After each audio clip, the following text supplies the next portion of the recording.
স্বপ্নের ভিতরে অনুভব করলাম বাবু সালাম দিয়ে বাবুল বাকি এই জায়গাটা এই মাথা থেকে ওই মাথা দেখা যায়। ওখান থেকে তাকিয়ে দেখি মসজিদ নববীর ওই মাথায় রওজা মুবারকের বরাবর কালো পাগড়ি পরিহিত মাওলায়ে কায়নাত শেরে খুদা হযরত আলী রাদিয়াল্লাহু আনহু নওয়ারাল্লাহু মারকাদা তিনি এবং এক দল সাহাবী রওজা মুবারকে কদম মুবারকের কিনারে দাঁড়িয়ে আমাকে ইশারা করে বলতেছে, আলাউদ্দিন তুমি এদিকে আসো। আমি স্বপ্নের ভিতরে হামাগুড়ি দিয়ে ছোট বাচ্চারা হাঁটুতে ভর দিয়ে হাতে ভর দিয়ে যেভাবে হাঁটে, আমি স্বপ্নের ভিতরে আদব প্রদর্শনার্থে এভাবে হামাগুড়ি দিয়ে দিয়ে মাওলা আলী রাদিয়াল্লাহু আনহুর কদমে গিয়ে ওনার কদম মোবারকে চুমা খাইলাম। আশেপাশে যত সাহাবাই কেরাম ছিলেন তিনাদের কদম বুসি করলাম। করার পরে মাওলা আলী রাদিয়াল্লাহু আনহু আমার গলায় 3টা ফুলের মালা পরালেন। পরিয়ে বললেন, আমি বেলায়েতের সম্রাট তোমাকে এটা পরাই দিলাম, আর তোমাকে বলছি তুমি আল্লাহর হাবিবের কদম বুসি করো। তিনি আমাকে রওজা মুবারক দেখায় দিলেন। রওজা মুবারকে গিয়ে কদম বুসি করলাম।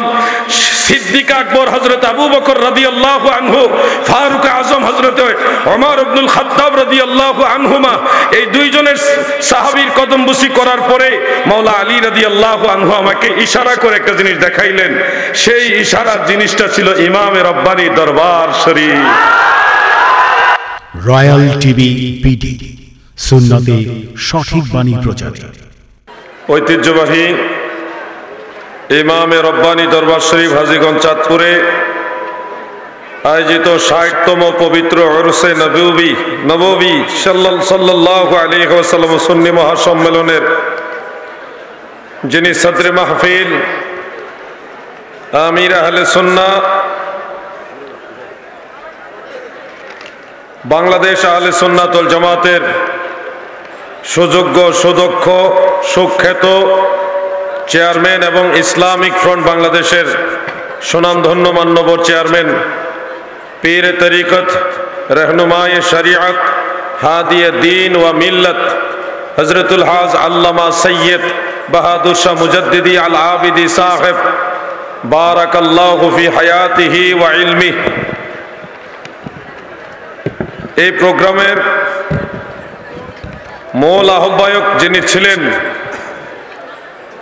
তিনি আওলাদে রসুল ইমামে রব্বানী গৌসে জামান কুতুবে জামান কাইয়ুমে জামান মুজাদ্দিদে জামান হযরতুল হাজ আল্লামা আবু নাসর সৈয়দ আবেদ শাহ মুজাদ্দিদি আল মাদানী রাদিয়াল্লাহু আনহু।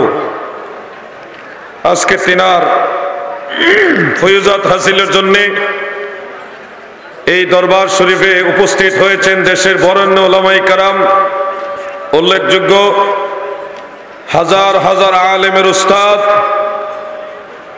ইসলামিক ফ্রন্ট বাংলাদেশের সুযোগ্য মান্যবর মহাসচিব মহোদয়, শাইখি ওয়া শাইখুল মুকাররম হযরতুল হাজ আল্লামা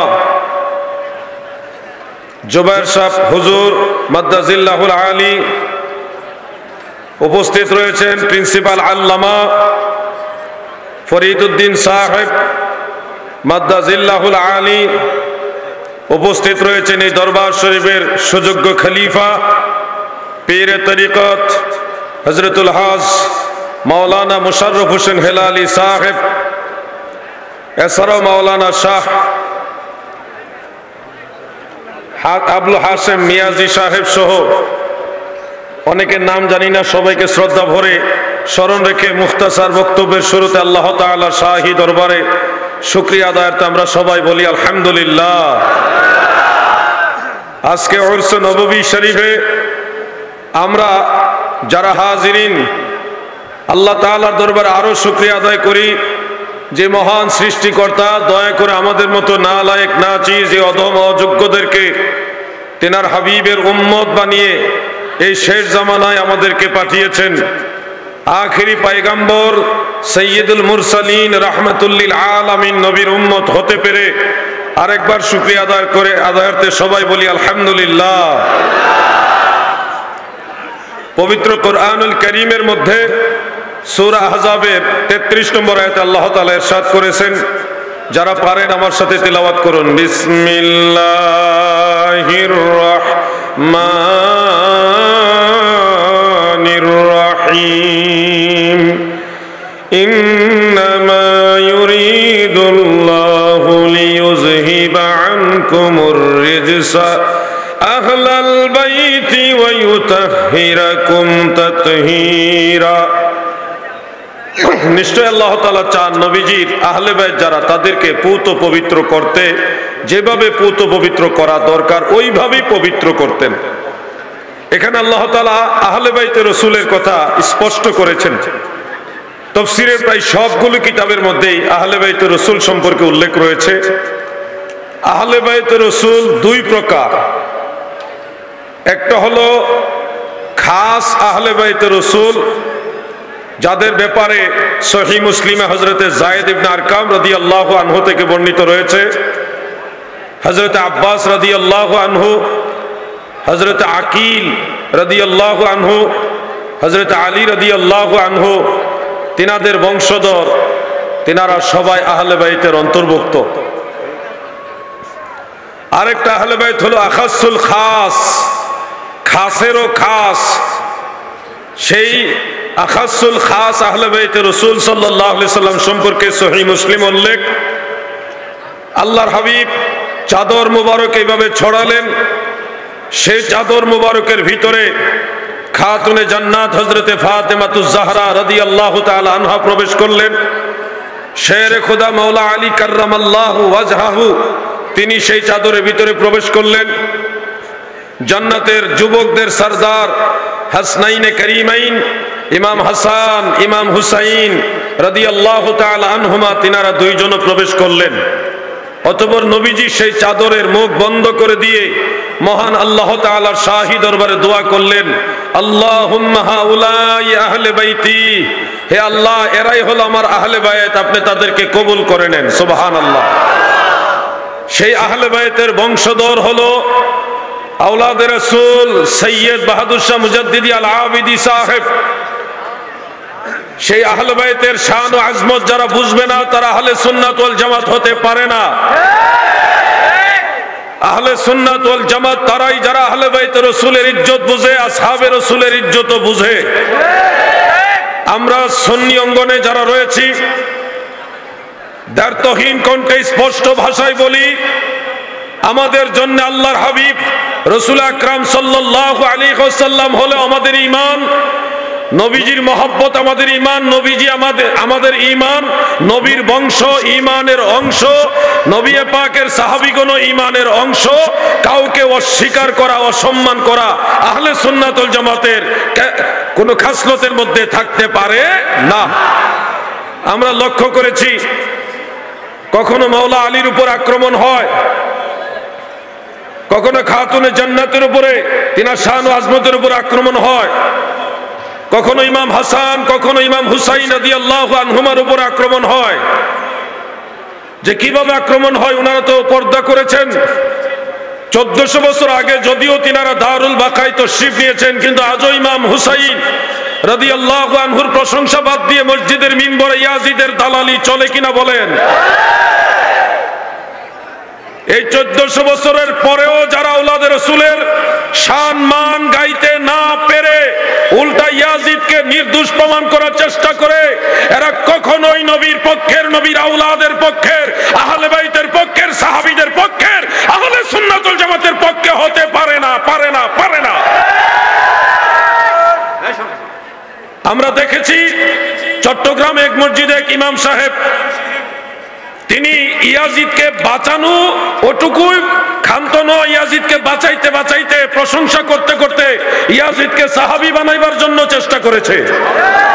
সেদিন আমি নালায়েক নাচিস সেই নাজদের দালাল ইমাম সাহেবের সামনে দাঁড়িয়ে আমি প্রতিবাদ করেছিলাম।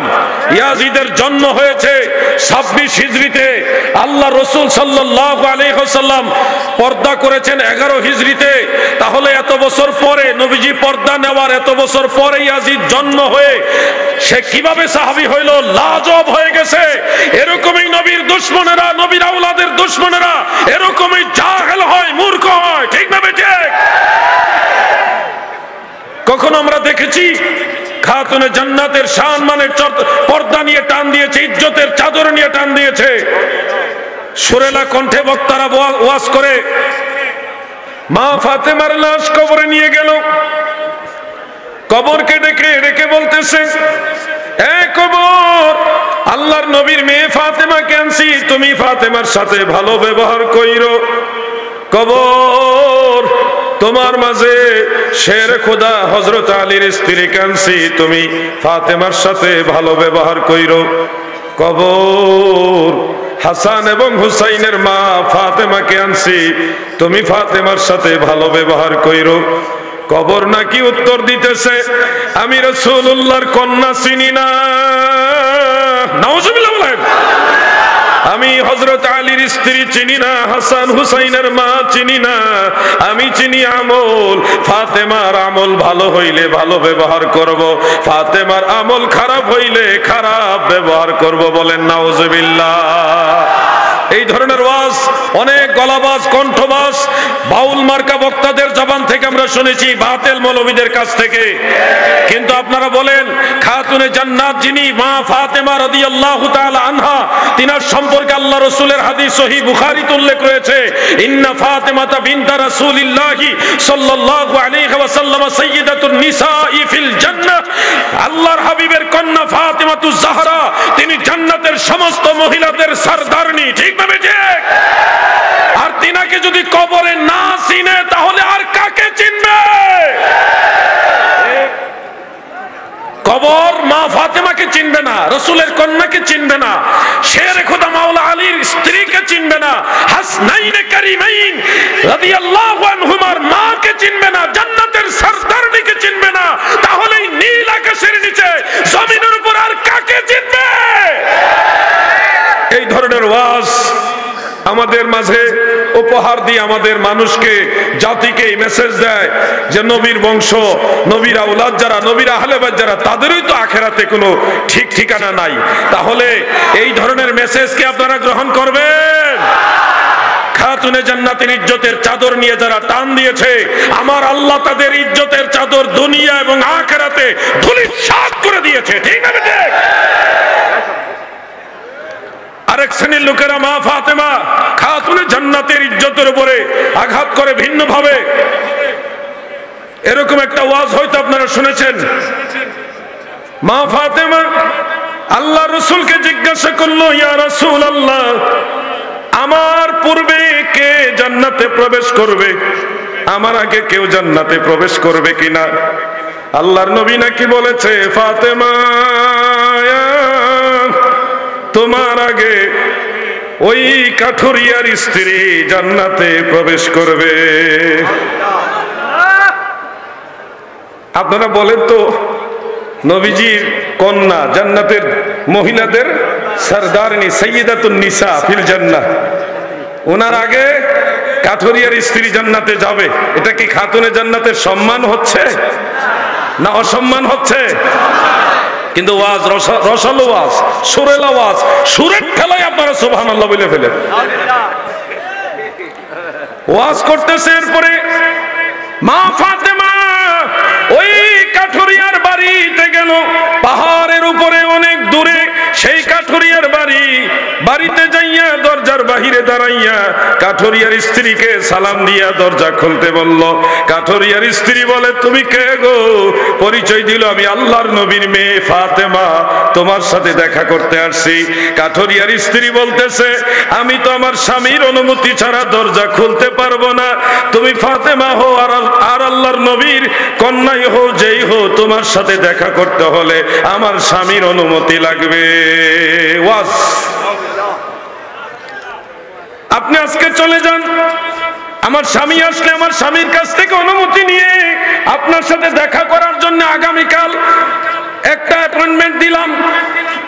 মা ফাতেমা কাঠুরিয়ার স্ত্রীর সাথে দেখা করবে, দরজার কিনারে গিয়ে সালাম দিয়েছে। একজন নারী আর একজন নারীর সাথে দেখা করবে, দরজার কিনারে গিয়ে সালাম দিয়েছে, তাও অ্যাপয়েন্টমেন্ট পায় না, সাক্ষাৎ পায় না। স্বামীর অনুমতির জন্য একদিন ঘুরাইলো, পরের দিন টাইম দিয়েছে। কি ওয়াজ! পরের দিন খাতুনে জান্নাত মা ফাতেমাতুজ জাহরা রাদিয়াল্লাহু তাআলা আনহা 4 বছরের শিশু ইমাম হুসাইন রাদিয়াল্লাহু আনহুরে কোলে লইয়া ওই কাঠুরিয়ার বাড়িতে, মদিনা নগরী থেকে পাহাড়ের উপরে অনেক দূরে বাড়ি, ইমাম হুসাইন জান্নাতের যুবকের সরদার হুসাইনকে নিয়ে সেই কাঠুরিয়ার বাড়িতে গেল। দরজার কিনারে যায় সালাম দিছে। কাঠুরিয়ার স্ত্রী জামিলা গো, ওই মহিলার নাম নাকি জামিলা, নামও একটা বানাইছে ভালোই। জামিলা গো, আমি রাসূলুল্লাহর কন্যা ফাতেমা তোমার দেওয়া অ্যাপয়েন্টমেন্ট অনুযায়ী তোমার সাথে দেখা করতে একদিন পরে আসছি, দরজা খোলো। কাঠুরিয়ার স্ত্রী নাকি বলতেছে আপনার সাথে আর কেউ আসেনি? মা ফাতেমা বলতেছে আমার ছোট্ট ছেলে ইমাম হুসাইন আমার সাথে আছে। কাঠুরিয়ার স্ত্রী দরজা না খুলে ঘরের ভিতর থেকে বলতেছে ফাতেমা, আমার স্বামীর কাছ থেকে শুধুমাত্র তোমার সাথে দেখা করার অ্যাপয়েন্টমেন্ট নিয়েছি, তোমার ছেলের সাথে দেখা করার অনুমতি পাই নাই, এটার জন্য তুমি আরেক দিন আসতে হবে। কি সম্মান! খাতুনে জান্নাত বলছে সে তো একটা শিশু, 4 বছর বয়সের শিশু, তার সাথে তো তোমার পর্দা করা ফরজ না, তুমি কেন দেখা দিতে পারবে না? আমার স্বামীর অনুমতি নাই, আপনি আরেকদিন আসতে হবে। খাতুনে জান্নাত বলতে সে তো শিশু, সে তো তোমার জন্য পর্দা করার জন্য ওরকম বয়স হয় নাই। কাঠুরিয়ার স্ত্রী নাকি বলতেছে এই ছেলের বয়স 4 বছর হয়ে গেছে, 2 বছর পর্যন্ত দুধ পানের অনুমতি আল্লাহ দিয়েছে, 2 বছর পরে সে মানুষের অঙ্গ প্রত্যঙ্গ চিনে, অতএব এখন সে 4 বছর হয়েছে, আমার অঙ্গ প্রত্যঙ্গ চোখ নাক গলা হাত পা এগুলি চিনবে, অতএব হুসাইনের সাথে আমি দেখা দিতে পারবো না। 4 বছর শিশুর সাথে দেখা দিতে পারবে না, তুমি চলে যাও, কালকে আসো, আমি পারমিশন নিয়ে রাখবো। এই যে ঘটনাটা একটা চিন্তা করেন, কাঠুরিয়ার স্ত্রী স্বামীর অনুমতি ছাড়া দরজা খুলে না জান্নাতের মহিলাদের সরদারনির সাথে দেখা করার জন্য, দরজাই খুলে না। আর জান্নাতের মহিলাদের সরদারনি খাতুনে জান্নাত হযরতে ফাতেমাতুজ জাহরা বাড়ি থেকে মদিনা শরীফ থেকে, ওই মদিনা শরীফ থেকে চলে গেছে অদূরে, অনেক দূরে পাহাড়ের উপরে বাড়িতে। মা ফাতেমা স্বামীর অনুমতি ছাড়া একজন মহিলার সাথে দেখা করতে গেছে, আর কাঠুরিয়ার স্ত্রী স্বামীর অনুমতি ছাড়া মা ফাতেমার সাথে দেখা করার জন্য দরজা খুলে না। আর কিভাবে নবীর আহলে বায়াতকে বেইজ্জতি করবেন? আর কিভাবে জান্নাতের মহিলাদের সরদারনি খাতুনে জান্নাতকে অসম্মান করবেন?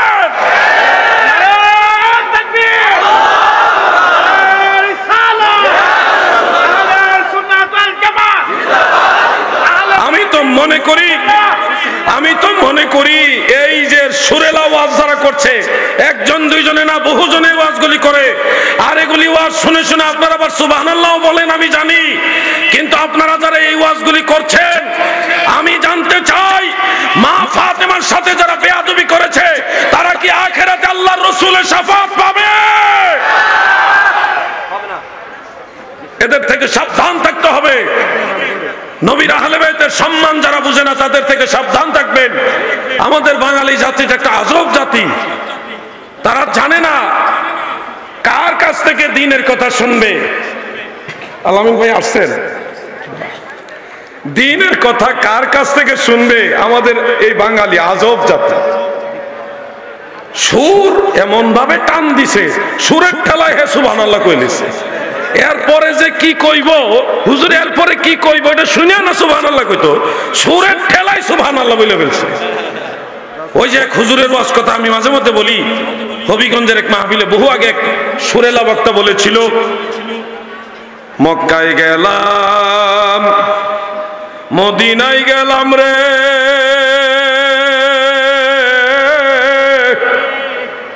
একজন মুরব্বী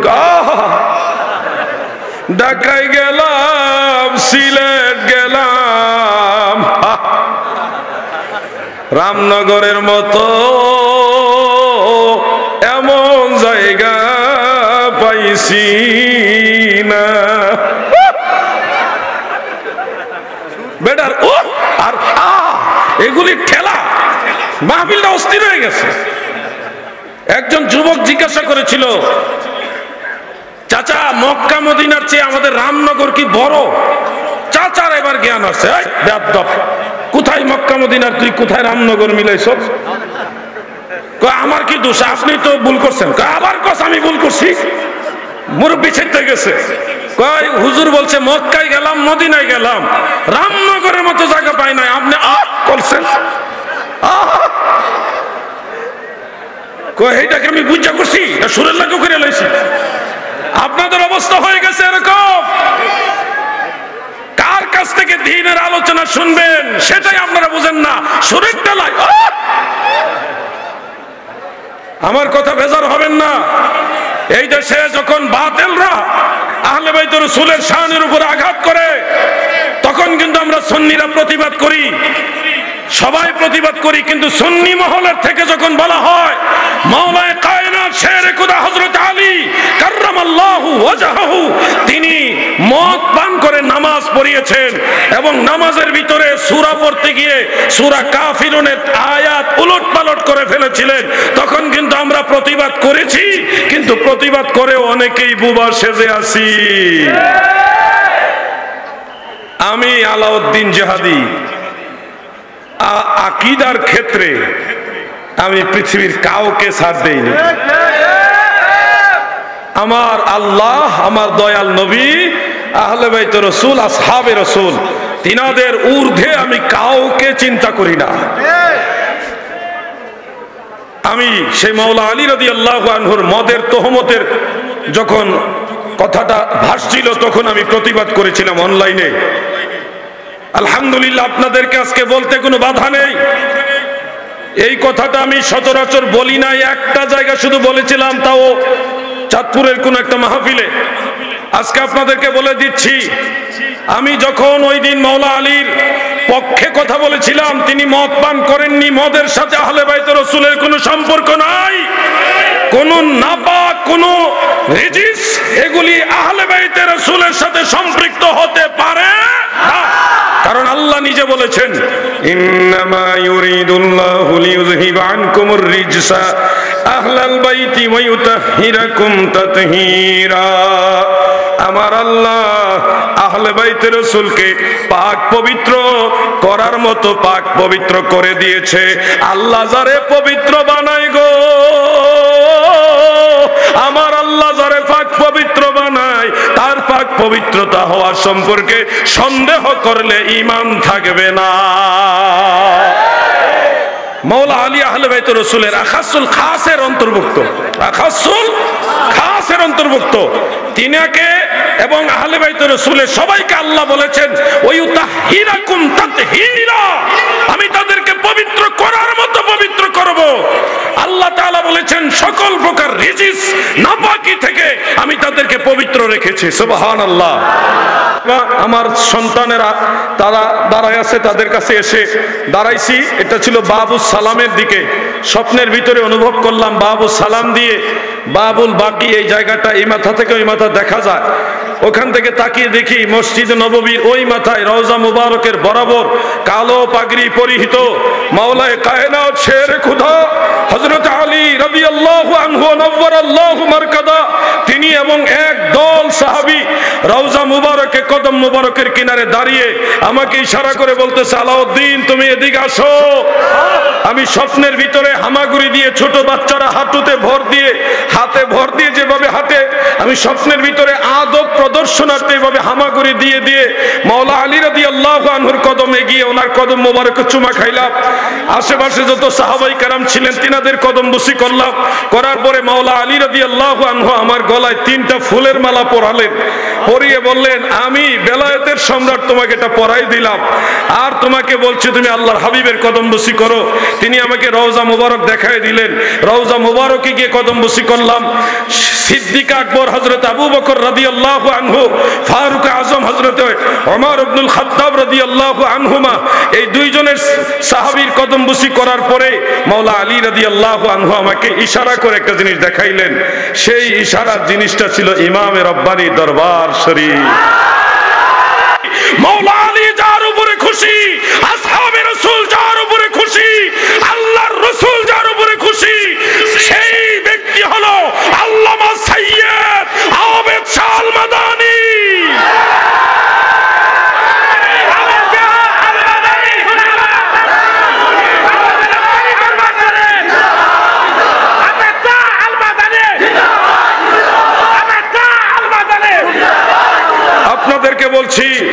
এটা এমন নয় যে শুধুমাত্র আবেদ শাল মাদানির উপরেই আল্লাহর হাবিব খুশি, তা নয়। আমাকে ব্যক্তিগতভাবে ওই সময় এভাবে ইশারা করেছিলেন, কারণ ওই সময়ে মাওলা আলী রাদিয়াল্লাহু আনহুর মদের বিষয়টা নিয়ে সবচেয়ে কঠিন বিরোধিতা করেছিলেন আল্লামা বাহাদুর শাহ মুজাদ্দিদি সাহেব।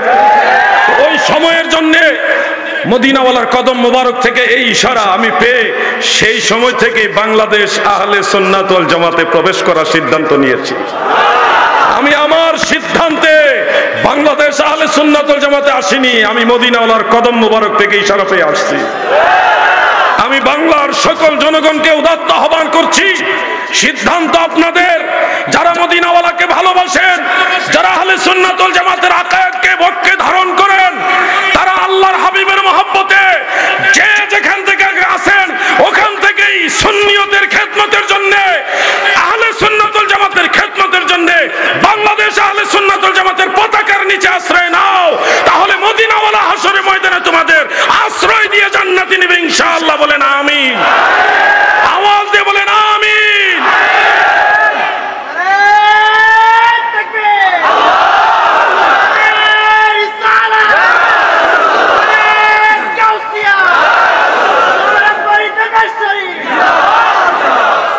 প্রিয় ভাইয়েরা, বাংলাদেশের সকল পীর মাশায়েখ যারা আহলে সুন্নাত ওয়াল জামাতের আকীদার অন্তর্ভুক্ত, সবাই আমার মাথার উপরে, সবার প্রতি সম্মান আমার রয়েছে।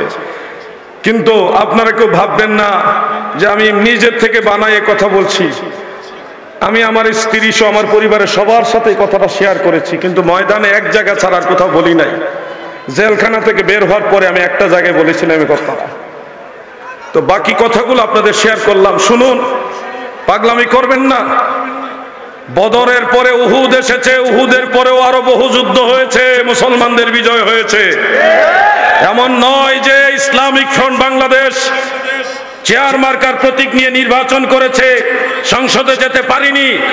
এটা এমন নয় যে সুন্নিয়তের পরাজয়, এটা উহুদের যুদ্ধ পরবর্তী বিজয় ইনশাআল্লাহ আসবে। আমরা যদি সবাই ঐক্যবদ্ধ থাকি মানুষের সেবার জন্য, নিশ্চয় আমার আল্লাহ আমাদের সুযোগ দিবে। আল্লামা প্রিন্সিপাল জৈনুল আবিদিন জুবায়ের সাহেব হুজুর মাদ্দাজিল্লাহুল আলী হুজুর আমাকে বলেছেন, আল্লামা মুশাররফ হোসেন হেলালি সাহেবকে মেন করে বলেছেন নির্বাচন করার বিষয়ে। আমরা তো মানুষের সেবা করার জন্য যে মহান দায়িত্ব, ওই দায়িত্বের জন্য নিজেদেরকে অযোগ্য মনে করি, এই জন্য এদিকে সামনে আগাই না। যতটুকু সম্ভব হয় আমি আমার হুসাইনি সাইবার টিম নিয়ে সারা বাংলাদেশে আমি মানবিক কাজ করে যাচ্ছি, মানুষের সেবা করে যাচ্ছি নিজের ব্যক্তিগত খরচে। ব্যারিস্টার সুমন সেই চুনারঘাটের সন্তান, সে যতটুকু মানুষের সেবা করতে পারে আল্লাহ পাকের দয়ায়, মদিনাওয়ালার উসিলায় আমরা নবীর সেনা, আমরা ইনশাআল্লাহ এর চেয়ে ভালো খেদমত করতে পারবো। কিন্তু নিজেদেরকে যোগ্য বলে দাবি করি না, আমরা নিজেদেরকে অযোগ্য বলেই স্বীকৃতি দেই। আমরা মানুষের সেবা করার মতো ওরকম সাহস রাখি না। কিন্তু আল্লাহর জমিন, ক্ষমতা আমার আল্লাহ। আল্লাহ যদি চায় মদিনাওয়ালার উসিলায়, তাহলে সেটা সময় বলে দেবে আল্লাহ পাকের তরফ থেকে কি করা উচিত। আমি এখান থেকে কোনো ওয়াদা করব না। আমাদের সংসদে যাওয়ার প্রয়োজন আছে সত্য, কিন্তু আপনারাও বুঝতে হবে সংসদে আমাদের আহলে সুন্নাত ওয়াল জামাতের লোকেরা থাকলে আপনাদের কি লাভ না লোকসান, এটা আপনাদের বুঝতে হবে। যতদিন আপনারা এটা না বুঝবেন ততদিন আল্লাহ আপনাদেরকে ওই দয়া করবে। আপনাদের এটা বুঝতে হবে যে আমাদের জন্য কোন ব্যক্তিটা সংসদে থাকলে কল্যাণকর হবে। আল্লাহর উপরে ভরসা রেখে মদিনাওয়ালার ভালোবাসা নিয়ে সিদ্ধান্ত আপনারা নেবেন। কর্মী হিসেবে মানবতার সেবার জন্য নবীর সেনারা ইনশাআল্লাহ রেডি আছে, কিন্তু সিদ্ধান্ত ইনশাআল্লাহ আপনারা নেবেন, সময়ে সেই সিদ্ধান্ত নেবেন। আমি এইটুকু বলার প্রয়োজন বললাম।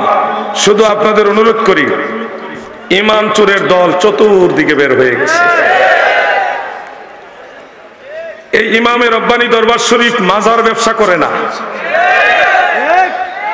এখানে মানুষ আসে মাজার জিয়ারতে, জিয়ারতে আসতে হইলে মোটা অঙ্কের টাকা নিয়ে আসতে হয় না। এখানে মাজার ব্যবসা হয় না। এটা মদিনাওয়ালার আদর্শ শিক্ষা দেওয়ার প্রাণ কেন্দ্র, ঠিক না? ঠিক দেখেন অসংখ্য আলেম স্টেজে বসে, এগুলো ছোটখাটো আলেম না, আমাদের দেশে অনেক বড় বড় মুফতি আছে, আল্লামা আছে, সূরা ফাতিহা শুদ্ধ করে পারে না। বহু আল্লামা আছে নিজের নাম আরবিতে লিখতে পারে না। এরকম বহু আল্লামা স্টেজ ভর্তি থাকে, ওই স্টেজ আর এই স্টেজে রাত দিন আর আকাশ পাতালে বেশ কম।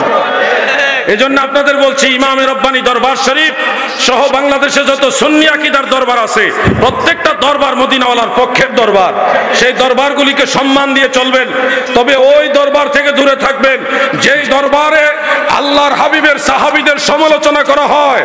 আমিরে মুআবিয়া রাদিয়াল্লাহু আনহু আল্লাহর রাসূলের সাহাবী, সেই আমিরে মুআবিয়া রাদিয়াল্লাহু আনহু সহ নবীজির যে কোনো সাহাবীর সমালোচনা যারা করে তারা আর যাই হোক সুন্নি হতে পারে না।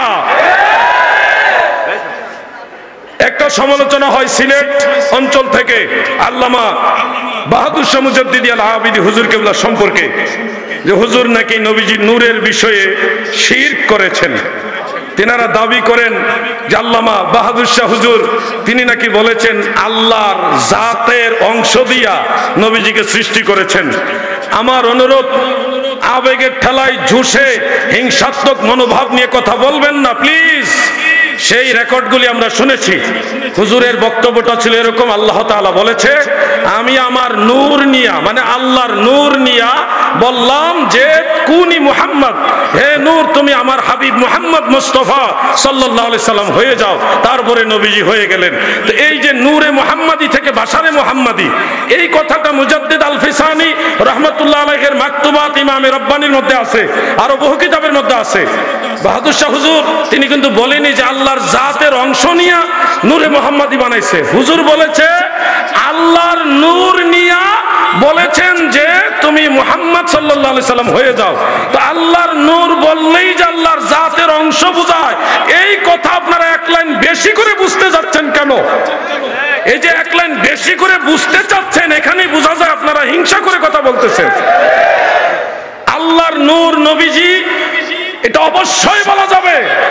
আমরা আল্লাহর নূর দ্বারা তাশরীফান আল্লাহর রাসূলকে আল্লাহর দিকে নিসবত করেছি, কারণ কোরআন শরীফে তো আছে কাদ জাআকুম মিনাল্লাহি নূর, মিনাল্লাহি নূর, মিনে বায়ানিয়া, কিন্তু আল্লাহর জাতি নামের দিকে ইশারা করে বলা হয়েছে মিনাল্লাহি, মিন আল্লাহি, মিন আল্লাহ বা আল্লাহর জাতি নাম হলো আল্লাহ, এই জাতি নামের দিকে নিসবত করে আল্লাহ তাআলা বলেছেন মিনাল্লাহি নূর। ওই মিনাল্লাহি নূর থেকে হলো নূরুল্লাহ, বাইতুল্লাহ, রূহুল্লাহ, ঈসা নবী রূহুল্লাহ, আল্লাহর রূহ। এটা তাশরীফান বলা হয়েছে, হাকিকাতান নয়। হাকিকতে আল্লাহর রূহ আছে বিশ্বাস করা যাবে না, কিন্তু তাশরীফান রূহুল্লাহ বললে কোনো অসুবিধা হবে না। বাইতুল্লাহ আল্লাহর ঘর, হাকিকতে আল্লাহ থাকার জন্য কোনো ঘর লাগে না, কিন্তু তাশরীফান বাইতুল্লাহ বললে কোনো অসুবিধা হয় না। হাকিকতান আল্লাহর কোনো অংশ নাই, টুকরা নাই, জুজ নাই, কিন্তু তাশরীফান যদি বলা হয় মুহাম্মাদুর রাসূলুল্লাহ সাল্লাল্লাহু আলাইহি সাল্লাম নূরুল্লাহ, আল্লাহর নূর, তাহলে বেলা শাক এটা কোনো অসুবিধা নাই, জায়েজ জায়েজ জায়েজ। এই বিষয় নিয়ে কেউ যদি ইলমি মোকাবেলা করতে চান, মারামারি না, আমরা জঙ্গি নই, আমরা সুন্নি মুসলমান। ইলমি মোকাবেলা যদি কেউ করতে চান, ওয়েলকাম। আলাউদ্দিন জিহাদি আছে, আসেন, সম্মানের সাথে ইনভাইট করলাম। কাদা সুরাসুরির জন্য না, পাগলামি করবেন না। আমরা আকীদা ভালো মতোই জানি। এই বাংলা ভারতে আকায়েদের খেদমত যারা করেছে, যাদের কাছ থেকে আপনারা আমাদের মুরব্বীরা আকীদায়ে আহলে সুন্নাত ওয়াল জামাত শিখেছে, তাদের মধ্যে শীর্ষস্থানে যাদের নাম, তিনি আল্লামা আবেদ শাহ মুজাদ্দিদি। ঠিক না বেটে? কার উসিলা শিরনি খাও ভুলে গেছো? আমাদেরকে আসছে আকীদার শিক্ষা দিতে। প্লিজ সম্মানের সাথে বললাম, বিনয় এবং নম্রতার সাথে বললাম, বাড়াবাড়ি নয়। এটা এমন নয় যে কথা কাটছাট করে দিবেন। রেকর্ডের কথা আমি কথা বলছি, কতগুলি ক্যামেরা দিয়ে রেকর্ড হচ্ছে, বাইরে মোবাইল দিয়ে রেকর্ড হচ্ছে। আমি সম্মান এবং বিনয়ের সাথে বলছি, আল্লাহর জাতের অংশ মদিনাওয়ালাকে আল্লামা বাহাদুর শাহ মুজাদ্দিদি সাহেব বলেননি, তাশরীফান আল্লাহর নূর, বা আল্লাহ নিজে বলেছে আমার নূর, এই কথাটা তাশরীফান আল্লাহর দিকে নিসবত করা হয়েছে। আল্লাহর জুজ বা আল্লাহ তাআলার অংশ ওটা বলা হয়নি। যদি কানেও সমস্যা থাকে আপনি ভালো মেডিসিন ইউজ করেন, ভালো ডাক্তার দেখাইতে পারেন, বয়সের ভারে কানে প্রবলেম হতেও পারে। যদি চোখে সমস্যা থাকে কচু শাক খাওয়ার পরামর্শ দিলাম, তারপরেও সুন্নি মুসলমানের মাঝে ফিতনা ছড়াবেন না। এটুকুই বললাম, বেশি বললে আমরা তো বক্তা মানুষ, বলতে বলতে মাশাআল্লাহ 2-2.5 ঘন্টা লাগে, আর গলা হইলো বুম বাস্টিং মার্কা গলা, তো এই জন্য আর বেশি বললাম না, সম্মানের সাথে বললাম। ইখতিলাফ নয়, ইত্তেফাকের দিকে আসেন, ঐক্যের দিকে আসেন। ঐক্যের প্রয়োজন আছে, ইউনিটির প্রয়োজন আছে। কিছু কিছু ব্যাপারে যদি ইখতিলাফ থাকেও, যেগুলি আকীদার সাথে জড়িত না, ফাজাইলের সাথে আমলের সাথে জড়িত, আমার মনে হয় ইত্তেফাক মাআল ইখতিলাফ। কিছু কিছু ফুরুই মাসআলায় ইখতিলাফ থাকা সত্ত্বেও আকীদায়ে আহলে সুন্নাত ওয়াল জামাতকে সামনে রেখে ইত্তেফাক মানে ঐক্যবদ্ধ হওয়ার জন্য একটু এগিয়ে আসা উচিত। আর কত পাগলামি করবেন? পাগলামি করতে করতে তো জিন্দেগিটা শেষ হয়ে যাচ্ছে। আমরাই পাগলামি চাই না, আমরা ঐক্য চাই। সবাই মিলে এই বাংলার 64 জেলায় যদি সমস্ত নবীর সেনারা নারায়ে রিসালাতের স্লোগান দেয়, তাহলে নজদের দালালরা সোনার বাংলা থেকে, শাহজালালের বাংলা থেকে পালিয়ে যাওয়ার রাস্তাও পাবে না। ঠিক না বেটে?